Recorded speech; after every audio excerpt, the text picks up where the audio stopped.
Welcome back. Today, we're diving into some of the most heart-wrenching moments in film history. I love you. I love you. I love you. I love you. I love you. These are the devastating final words actors have said to their co-stars, lines that have left us speechless and deeply moved. Let's explore these unforgettable farewells that continue to resonate long after the credits roll. Number 10, Desi Arnaz. A documentary titled Lucy and Desi from 2022 disclosed numerous facts about the famous pair, including their parting remarks to one another. On November 30th, 1986, their wedding anniversary, Lucy Arnaz, their daughter, claims that she brought her parents together for a final discussion. Lucille Ball was informed that Arnaz's time was limited. The renowned actress allegedly blessed her affection for her former co-star during a phone conversation during his last days, and he responded appropriately, according to a source from Insider. And he said, I love you too, honey. Number 9, Cory Hayne. Corey Feldman and Hayne had apparently had a tense relationship throughout the actor's final years, but according to Larry King Live, they had made up and were getting ready to start working on new projects together. But the most devastating revelation after Hayne's death concerned a pledge Feldman had given to his longtime co-star and closest friend. Feldman revealed to E! News that the actors were sexually assaulted as adolescents in Hollywood.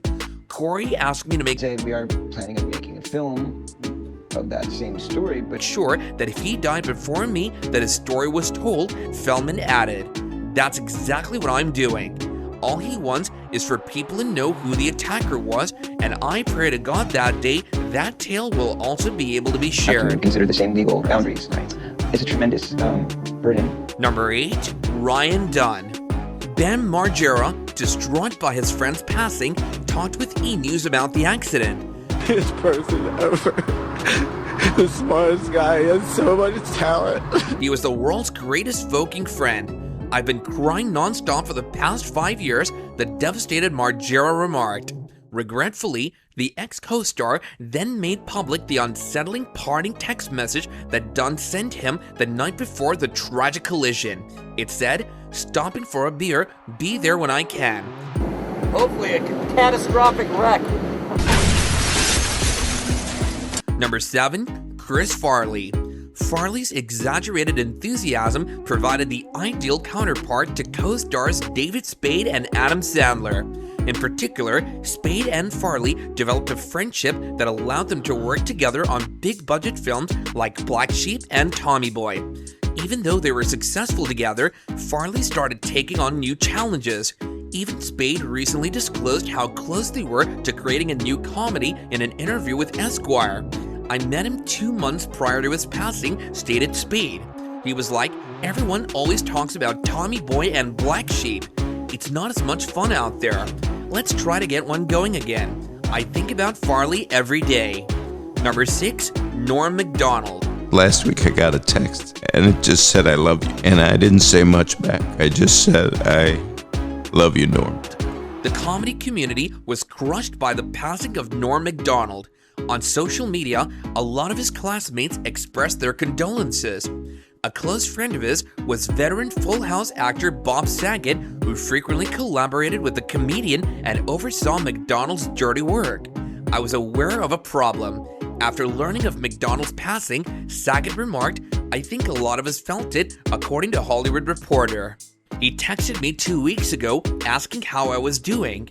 "How are you spending your time? Do you engage in stand-up?" And I gave him a response that was far too long. I then received no response. Then, last week, I received a text that said, "I love you." I received a text that said, "I love you." I didn't say much back. I just said, "I love you, Norm." Number 5, Redd Foxx. Foxx had a severe cardiac arrest during the sitcom's rehearsal. Since it was the veteran actor's routine role, Della Reese, his co-star and friend of more than 40 years, was taken aback by the real health issues. According to reports, Foxx would frequently grasp his chest and exclaim, "This is a big one," while pretending to have heart problems. Reese stated to media reporters, "Redd had a sense of humor in everything. I believed he made a mistake." Another witness stated, Delta told him to get up, Red, as he collapsed to the ground. He said, "I can't breathe." Those were the last words he said. Oh, it's the worst one. This is the big one. I'm dying. Falls. Well, he was always doing pratfalls. And I thought that's what he did. Everybody thought that's what he did. And he was laying on the floor, and I leaned down to him. Number 4, Chadwick Boseman. Josh Gad, who co-starred with Boseman in the 2017 legal drama Marshall, had a particularly special remembrance of his friend. Noting that the late actor knew how precious every moment was, Gad tweeted one of his final text messages from Boseman. "I urge you to go outside and take a deep breath," reads the message. "We should take advantage of every moment we can to enjoy the simplicity of God's creation."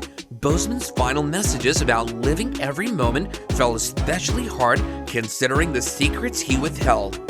Number 3, Natasha Richardson. Years later, during an episode of 60 Minutes, Neeson shared the harrowing final moments he spent with his wife. "Oh darling, I've taken a tumble in the snow," was the final thing Richardson spoke to him before he was taken to the hospital suffering from a large blood clot. Neeson discovered the full extent of his wife's injuries when he came to be by her side. Sadly, Richardson had lost consciousness at this point, and Neeson had to make a tough choice. "I had to deal with her. We would cut the power if any of us went into a vegetative state," Neeson declared. His final words to his spouse and former co-star were, "Sweetheart, this isn't something you're going to recover from. You've taken a head knock.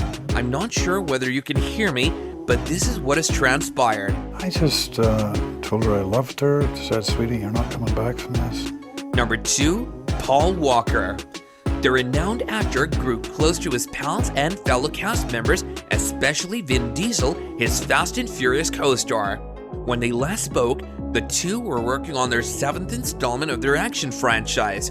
Since then, Diesel has talked about their parting scene and the last words the pals exchanged. "These action movies can really be risky, regardless of what people say," Diesel said in a Variety interview. "I started to think, what would happen to Paul Walker if I died?" Later, Diesel remembers talking with Walker about dying while worrying about his own destiny. Diesel reportedly told Walker to tell the world what a wonderful brother he was because he was afraid he would pass away too soon. "I've played that over in my head countless times. That's the last time I ever saw him," he said. I couldn't help but to remember Paul and his advice. Number 1, Jim Hansen. Hansen tragically passed away suddenly in May 1990 from a common bacterial infection. The community he is credited with founding was devastated by his passing. The Muppet Guy did, however, leave 2 letters with some parting remarks for his loved ones. Hansen wrote a letter to his closest friends and co-stars that said, "I'm not at all afraid of the thought of death, and in many ways look forward to it with much curiosity and interest. Please be kind to one another, love everyone, and extend forgiveness. Enjoy your life, it's a nice one." The text continues with his funeral requests, which include requesting that his Muppet family perform happy and joyful tunes. Thanks for watching. These powerful final words remind us of the profound impact storytelling can have. So which scene struck a chord with you? Share your thoughts in the comments down below, and don't forget to like and subscribe for more content.